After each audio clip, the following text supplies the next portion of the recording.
मित्रों, बसंत गुरु जी का प्रणाम। आप हैं बसंत गुरु जी के साथ।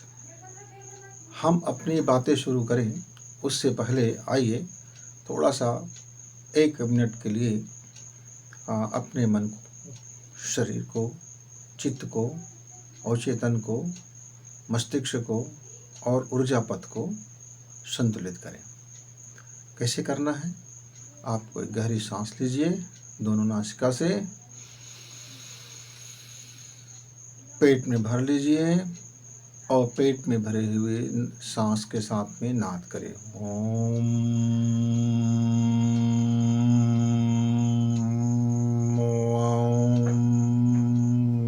और धीरे धीरे उस पेट में भरे हुए सांस को बाहर जाने दीजिए, बहुत धीमी गति से, इतनी धीमी गति से कि बिल्कुल आहिस्ता आहिस्ता।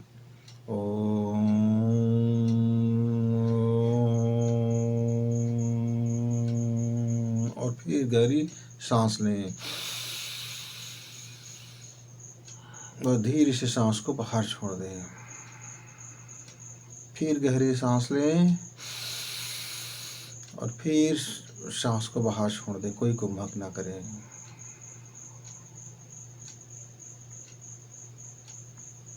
मेरे युवा साथी, आपके शरीर में ओज है, आपके शरीर में बल है, आपके शरीर में ताकत भी है। आप कुछ कर गुजरने के लिए आमदा भी हो। आप कुछ का कुछ कर भी दोगे, कभी सोच विचार के करोगे और कभी बिना सोचे समझे कर दोगे, क्योंकि आपके अंदर में बलशाली बल और अंदर का जो आकांक्षा है और महत्वाकांक्षा है और पाने की जिद है, वो आपको कुछ का कुछ करा देता है। मेरे बहुत से युवा सफलता नहीं चाहता। वो चाहता तो है सफलता, पर वाकई में सफलता नहीं चाहता। वे अपने जीवन को यूं ही ऐसे ही गुजार देना चाहता है। वो कोई रिस्क लेना नहीं चाहता। वे अलग से कुछ करना भी नहीं चाहते। मैं बहुत सी युवाओं को जानता हूँ कि जितने भी आते हैं उसमें से 80% युवाओं का एक ही हाल है कि वह अपने माता पिता से कहता है कि मैं चाहता हूँ सफल हो जाऊँ, मैं चाहता हूँ बड़े बिजनेस कर लूँ, मैं चाहता हूँ बड़ी नौकरी कर लूँ, मैं चाहता हूँ मेरे पास समृद्धि आ जाए, मैं चाहता हूँ। ऐसा वो मुंह से कहता है, पर वास्तविकता वो चाहता नहीं है। आप कहेंगे कि गुरुजी, जब वो चाहता नहीं है तो फिर वो बोलता कैसे? बोलता इसलिए है कि दुनिया की व्यक्ति उसको यह ना सोचे कि यह कुछ नहीं चाह रहा है। दुनिया की व्यक्ति उनको यह ना कहे कि यह कोई मेहनत नहीं करना चाहता। दुनिया की व्यक्ति यह ना कहे कि यह व्यक्ति कैसा व्यक्ति है भाई, जो अपने यौवन काल में, अपने तरुणाई में, अपनी भरे जवानी में कुछ नहीं करना चाहता है, बेकार है। फिर उसकी विवाह की समस्या हो जाएगा यदि ऐसा चाहेगा तो।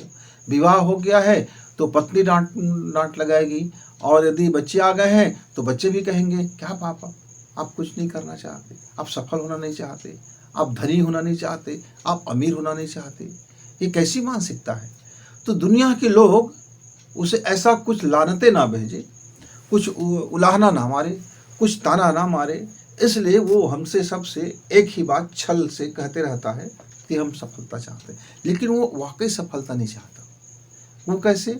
यदि वो वाकई सफलता चाहता होता तो उसको इतना वक्त ही नहीं मिलता कि इन तमाम चीज़ों के लिए वो घूमते फिरे, क्योंकि वह अपने कामों में, अपने दिनचर्या में और अपने मानसिकता में अपने माइंड सेट करके वह किसी भी एक काम को तैयार करके एक काम के पीछे वो अपना खपा देता, अपनी मानसिकता खपा देती, अपनी शारीरिक क्षमता खपा देता, अपनी धन खपा देता, अपनी योग्यता खपा देता, मतलब वह अपने को पूरा खपा देता। तब जा करके हम कहते हैं हाँ, ये वाकई सफल होना चाहता है, वो वाकई सफल होना चाहता है। एक छोटी सी कहानी बताना चाहता हूँ मैं। 2 मित्र थे, घूमने गए थे, ऊंची चोटी पर चढ़े हुए थे। अचानक क्या हुआ, दोनों के पैर फिसल गए, और जैसे फिसला तो एक चट्टान को पकड़ लिया। अब दोनों चट्टान के किनारे पकड़े हुए हैं। अब वो जोर जोर से चिल्ला रहे हैं कि कोई हमारी मदद करे, कोई हमारी मदद करे, कोई हमारी मदद करे। अब चिल्लाते चिल्लाते दोनों के कंठ सूखने लगे। अब इतना दुखने लगा हाथ कि उनको अब लगने लगा कि अब गिरे कि तब गिरे, अब गिरे कि तब गिरे, कोई तो मुझे बचा ले। उनका एक साथी आदमी को चिल्ला रहा था और दूसरा साथी सोच रहा था कि यहाँ जब हम आए थे तब तो निर्जन था, यहाँ कोई था ही नहीं। तो यदि हमको चिल्लाना ही है तो क्यों ना हम अपने प्रभु को चिल्लाएं कि आप मुझे आइए और बचा लीजिए। तो दूसरे साथी ने भी आंतरिक पुकार लगाया और उनको संयोग से सुनाई दिया कि आप छोड़ दो तो फिर मैं आपको पकड़ लूँ, आप छोड़ दो तो फिर मैं आपको पकड़ लूँ। आप अभी खुद पकड़े हुए हैं, और जब आप ही पकड़े हुए हैं, आपको अपने शरीर बल पर, अपने तरकीब पर, अपने उपाय पर, अपने ज्ञान पर, अपने इस संसार पर, अपने इन मददगार के चिल्लाने पर आपको जब तक भरोसा है तब तक मेरा सहायता नहीं मिलेगा। उसने सोचा, और हे प्रभु अब आप ही देखेंगे यह शरीर का क्या है करके एक साथी ने अपना हाथ छोड़ दिया। अपना हाथ छोड़ दिया, उसको समर्पण करके, याद करके वह जा करके एक पानी में गिरा। पानी में उस समय नीचे में कुछ ऐसे घास फूस थे, और इतनी ज़्यादा घास फूस था कि वह पानी में गिरा और नीचे डूबा और ऊपर आ गया। चोट आई लेकिन वो बच गया। उसका दूसरा साथी अभी तक चिल्ला रहा था, और धीरे धीरे करके वह चट्टान का जो किनारा था वह टूट गया। जैसे वह चट्टान का किनारा टूटा, वह अनबैलेंस होकर के वह पत्थरों से टकराते हुए गिरा और वह दम तोड़ दिया। ये दोनों मित्र की कहानी को मैं पढ़ रहा था। मैंने समझा कि एक ने मदद के लिए पुकारा, पर वाकई में वो पूर्ण समर्पण नहीं था।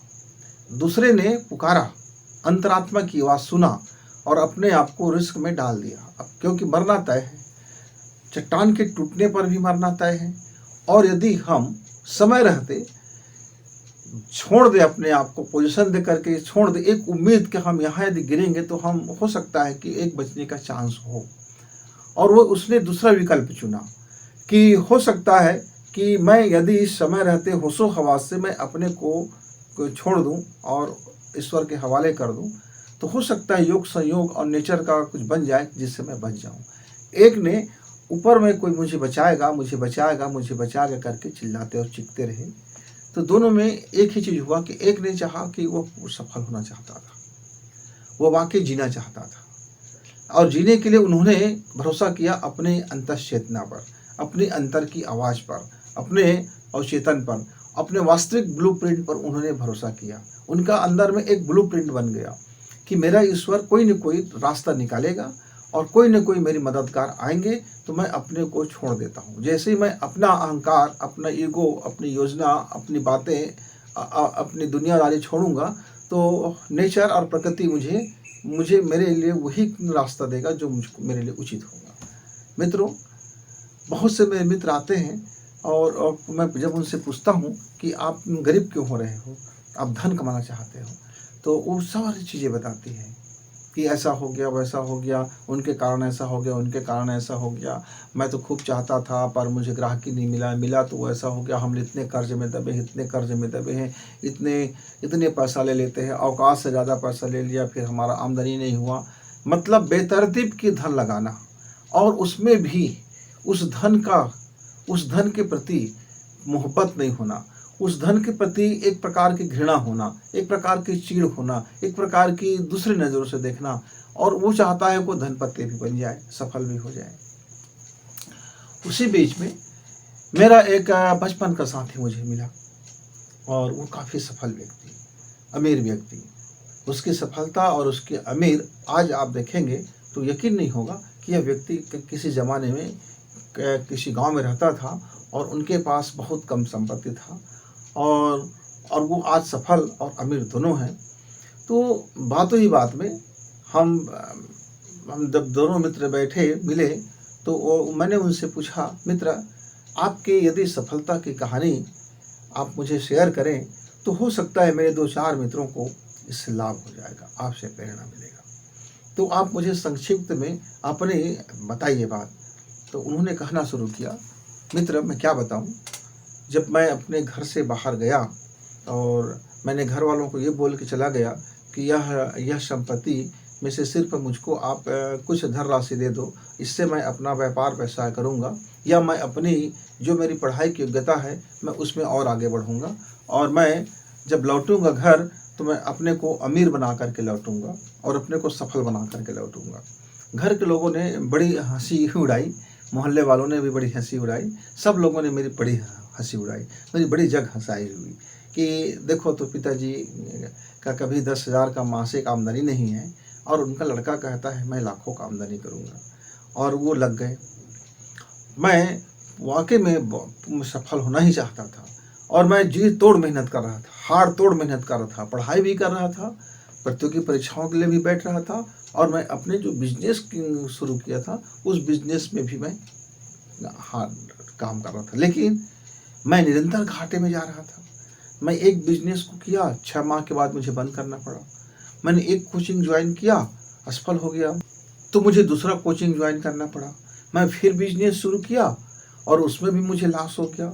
अब मैं इतना जीरो हो गया था कि मुझे अपने आप से डर लगने लगा था कि वाकई आदमी कभी सफल भी होता है, अमीर भी होता है, कि कहीं से कोई धन दे देता है, कि उसको बड़ा खजाना मिल जाता है, कि क्या हो जाता है, आखिर आदमी भ्रष्टाचार में क्यों लिप्त हो जाता है, आखिर रिश्वतखोरी में क्यों चला जाता है। शायद वह 60 टर्म में भी कम मेहनत किए बहुत धन की जुगाड़ कर लेता है। इस जुगाड़ करने के कारण लोग भ्रष्ट हो जाते हैं, लोग रिश्वतखोर हो जाते हैं, लोग हरामखोर हो जाते हैं। ये बात तो मेरे समझ में आ गया था। लेकिन मैं अब भी सही रास्ते में चलकर अपने परिश्रम के मार्ग पर और अपनी योजनाओं के बलबूते अपना धन कमाना चाहता था, और प्रतियोगी परीक्षाओं में भी मैं बैठा था, और एक नंबर से मतलब मैं खुद को अपनी पूरी 100% दे करके और बिना रिश्वत किए और बिना कोई शॉर्ट टर्म अपनाए, बिना कोई अप्रोच लगाए, मैं चाहता था कि मेरी नौकरी लग जाए। मैं दोनों तरफ अपना हाथ पैर फैला कर रखा था। मेरे अंदर वो सब क्षमता थी, अकुत क्षमता थी। मैं बिल्कुल हार नहीं मानता था, लेकिन परिस्थितियां मेरे बिल्कुल प्रतिकूल हो जाते थे, और मैं एक दिन बहुत झुंझाया हुआ था, दीवारों को देख रहा था, दीवारों में पपड़ी आए हुए थे, और मैं बेसमेंट में सबसे नीचे पैदान में ऐसे एक छोटी सी घर में रहता था, जहाँ का न्यूनतम किराया था, खुद से पानी भरना, कोई बाथरूम का व्यवस्था नहीं, कुछ भी व्यवस्था नहीं। एक मान लेते हैं कि एक केवल छप्पर था कि यहाँ मैं किसी घर में रहता हूँ। मैं किसी साथी को बता नहीं सकता था, मैं घर वापस जा नहीं सकता था। तमाम तरह की मेरी सोच विचार, और मैं डिप्रेशन में यूं अटका हुआ था। और मैं अपने घर से बाहर निकल करके मैं अपने एक दोस्त के घर गया। वहाँ उनके पिताजी ने मुझसे यह पूछ लिया, बेटा तुम्हारे चेहरा में ये म्लान क्यों है, ये कुम्हलाया हुआ है, ऐसा लगता है कि आप बुरी तरह से फेलियर हो गए हो, आपके जीवन के सारे रस खत्म हो गए हैं, आपके जीवन के तमाम उल्लास खत्म हो गए हैं, ऐसा लग रहा है कि आपके जीवन में कोई रसधार बचा ही नहीं है, सारा आपने जैसे एक तरह से छूछा हो गए हैं, कुछ नहीं बच गया। पर मैं नौजवान था और मैं लोगों की इस तरह से मार्गदर्शन लेना नहीं चाहता था। दुनिया भर के लोग, क्योंकि लोग बोलते हैं पर किए कुछ नहीं रहते हैं। और जैसे मान लीजिए एक डॉक्टर नहीं है, वो मरीज है, बीमार है, और वो कहेगा कि आपका ये बीमारी में ये दवा काम आता है, तो मैं क्या उस दवा को ले लूँगा? मैं बिल्कुल कतई बर्दाश्त नहीं करता ऐसी चीज़ों को। ऐसे ही जब मुझको कोई असफल व्यक्ति कोई सफलता की मार्ग की रास्ता सुझाता है तो मैं कैसे बात मानूं? कोई लूजर व्यक्ति मुझे बताता है कि ऐसे मार्ग से सफल हो जाएंगे तो मैं कैसे उस बात को समझूं? यानी आपने उस मार्ग में चला नहीं है और बिना चले आप मुझे उस मार्ग के बारे में बता रहे हो, तो मैं इसको कैसे यकीन कर लूँ? तो मैं उनकी बातों को यकीन नहीं करना चाह रहा था। तो मेरे मित्र के पिताजी ने कहा कि अभी तो मैं दूसरे लोगों को समय दिया हूँ और हम बाद में बात करेंगे, आप अपने मित्र से तब तक बातें कीजिए, खाना खाइए, पर मिलने ना, बिना मिलने जाना मत। तो मैंने कहा कि ऐसा आप में क्या जादुई छड़ी है कि आप मेरा यह दुख, मेरी तकलीफ, मेरी मानसिक पीड़ा आप मेरी समझ लोगे और मुझको सही रास्ता दिखाओगे। तो उन्होंने कहा कि देखो, सफल होना है तो सिर्फ सफल लोगों की तरह सोचना पड़ेगा, सफल होना है तो सिर्फ सफल लोगों की तरह जीना पड़ेगा। यदि सफल होना है तो सफल लोगों की तरह अपने हैबिट्स को बनाना पड़ेगा। यदि सफल होना है तो तो सफल लोगों की तरह अपनी ब्लूप्रिंट बनाना पड़ेगा। यदि सफल होना है तो सफल हुए लोगों की तरह अपने आत्मबल को बढ़ाना पड़ेगा। यदि सफल होना है तो सिर्फ सफल लोगों की तरह अपने आत्मविश्वास और अपनी विवेचक दृष्टि और अपनी सम्यक बोध और अपनी सांसों के को ठीक करना होगा। आत्मविश्वास और योजना और आत्मविश्वास और श्रद्धा और विश्वास और श्रद्धा और अपने काम के प्रति लगन और अपनी विचार, अपने थॉट को बिखरना नहीं बल्कि केंद्रीभूत करना होगा। एक पॉइंट पर, एक डिजाइन पर, एक ब्लूप्रिंट पर आपको अपना जीवन जीना होगा। आपका सोते जागते हंसते खेलते पूरी तल्लीनता से यदि आपका रोम रोम, आपकी एक एक रोम रोम यदि उस ब्लूप्रिंट को पाने के लिए लग जाएंगे तो फिर आप सफल हो जाएंगे। लेकिन आपकी दुविधा ये है कि आप अपनी एक तरफ आध्यात्मिक सफलता भी चाहते हो, एक तरफ भौतिक सफलता भी चाहते हो, एक तरफ आप मन में शंकाएं रखते हो कि मेरा यह बिजनेस चलेगा कि नहीं चलेगा, एक तरफ आप अविश्वास संदेह से घिर जाते हो कि मैं प्रतियोगी परीक्षा में बैठ रहा हूँ, पता नहीं बिना भ्रष्टाचार का होगा कि नहीं होगा। तो तमाम चीज़ों को आप लेकर के चल रहे हैं, इसलिए आप बिखरे बिखरे हैं, पूरी शक्ति बिखरा हुआ है। और जब पूरा शक्ति बिखरा हुआ है तो फिर आप सफल कैसे बनोगे? उनकी यह बात मुझे लग गई, मैं समझ गया, क्योंकि मैं जिस भूल चूक की तरफ मैं बार बार सोचता था कि ऐसी कौन सी चूक मुझसे हो रहा है जिसके कारण मैं सफल नहीं हो पा रहा हूँ, अपनी योजनाओं पर मैं मुकम्मल सफलता मुझे नहीं मिल रहा है। अब मुझको मेरी वह भूल चूक मुझको समझ में आ गया कि मैंने तमाम तरह के संदेहों में मैं हमेशा घिरा रहता। मेरा ब्लूप्रिंट कई तरह के ब्लूप्रिंटों में वो समायोजित हो जाता। मान लीजिए मित्र, मुझे एक पक्की सड़क निकालना है, अब मैंने पहले कंक्रीटीकरण किया, अब मैं उसके ऊपर मिट्टी डाल दूंगा, अब मैं फिर सोचूंगा कि मैं इसके ऊपर तारकोल डाल दूं और मेरा रोड बन जाएगा, फिर मैं उसी समय मैं पानी छोड़ दूंगा और पानी बह निकलेगा। मतलब सारा चीज इधर से उधर हो रहा था, सारा चीज इधर से उधर हो रहा था। अभी हंडी में आपने खौलते पानी में चावल डाला है और आपने उस पानी को, उस हंडी को छेद कर दिया, यानी छेद हो गया है और वो पानी निकल रहा है लगातार, और आपका चावल तो पकेगा नहीं, आपका चावल पकेगा नहीं, जल जाएगा, भुन जाएगा, किसी काम का नहीं रहेगा, क्योंकि आपकी पतीली में कई छिद्र हो गए हैं। ऐसे ही जब हमारे जीवन में और हमारे हैबिट्स में और हमारी थॉट में और हमारी लाइफ स्टाइल में तमाम तरह की छिद्रों से हमारी एनर्जी बाहर चलते रहता है। जब हम उन तमाम छिद्रों को बंद कर देते हैं और एक सेंटर पॉइंट में आ जाते हैं, एक केंद्रीभूत योजना में लग जाते हैं और अपने लाइफ स्टाइल को, अपने सोचने के तरीका को, अपने जीने के तरीका को हम फिर सफल लोगों की तरह जब करते हैं। यदि मुझे धनी बनना है तो मुझे समझना होगा कि अमीर लोग धन की कितना महत्व देते हैं, अमीर लोग धन की कितना इज्जत करते हैं, अमीर लोग पाई पाई को किस तरह से बर्बाद होने से बचाते हैं, अमीर लोग एक एक धन को किस तरह से कमाते हैं, लगाते हैं और उसके प्रति अपना इज्जत भाव रखते हैं। और मुझे ज्ञानी बनना है तो मुझे ज्ञानी की तरह से मुझे पढ़ना होगा, अध्ययन करना होगा और ज्ञान के एक एक चीज़ों को मुझे उतना ही महत्व देना होगा, उतना ही श्रद्धान्वित होना होगा, उसको धन्यवाद से भरना होगा, उसको इज्जत देना पड़ेगा, उसको सम्मान देना पड़ेगा और सभी ज्ञानी लोगों को सम्मान देना पड़ेगा। इसीलिए तो आप देखते हैं ना, जब कोई ज्ञानी किसी ज्ञानी से मिलते हैं तो एक दूसरे को प्रणाम करते हैं, बोलते हैं प्रणाम महोदय, वह भी बोलते हैं प्रणाम महोदय, नमस्कार महोदय, वो भी बोलते हैं नमस्कार महोदय। मतलब हम एक दूसरे को जब सम्मान देते हैं, जब आदर करते हैं, तब वह हमको भी वो आदर करता है। ऐसे ही जब हम बिना संदेह के अपने कार्य में लगते हैं, 100% मानसिकता से भी देते हैं और शरीर बल से भी देते हैं और अपनी योजनाओं से भी देते हैं, और जब हम उसको सम्मान देते हैं तो वो सम्मान फिर हमें प्राप्त होता है और फिर हम सफल होते जाते हैं। इस तरह से मेरे मित्र ने मुझे बताया कि वह प्रतियोगी परीक्षा में बैठ करके बड़ी अफसर भी बना और उसने जो बिजनेस तैयार किया था वह बिजनेस भी खूब आगे बढ़ा। लेकिन मेरी जो इच्छा थी कि मैं जिस मार्ग में चल करके और जिस तरह से ब्लूप्रिंट तैयार करके मैंने जो सफलता अर्जित किया है, मैं सच में सफल हुआ हूँ, ऐसे ही मेरे और युवा सफल हों, इसके लिए भी मैंने छोटी अपनी जहाँ मैं रहता हूँ वहाँ एक कोचिंग चलाते रहता हूँ। और युवाओं को मार्गदर्शन देते रहता हूँ। यह मार्गदर्शन से मेरी ब्लूप्रिंट में और निखार आता है। मैं लोगों का जब अनुभव सुनता हूँ, मैं उनको सुनता हूँ कि वो कहाँ चूक कर गए, किस परिस्थिति में चूक कर गए, तो उनकी उसी परिस्थिति में रहते हुए उनको फिर वहाँ से आगे बढ़ने का जो आत्मबल उनको जब मिलता है और जब वो अपने काम में आगे बढ़ता है, तब मैं फिर अपने ब्लूप्रिंट में सुधार कर लेता हूँ कि हाँ, इस मार्ग से भी हम सफल हो सकते हैं। तो तमाम हम अपने ब्लूप्रिंट को अपग्रेड करते रहें।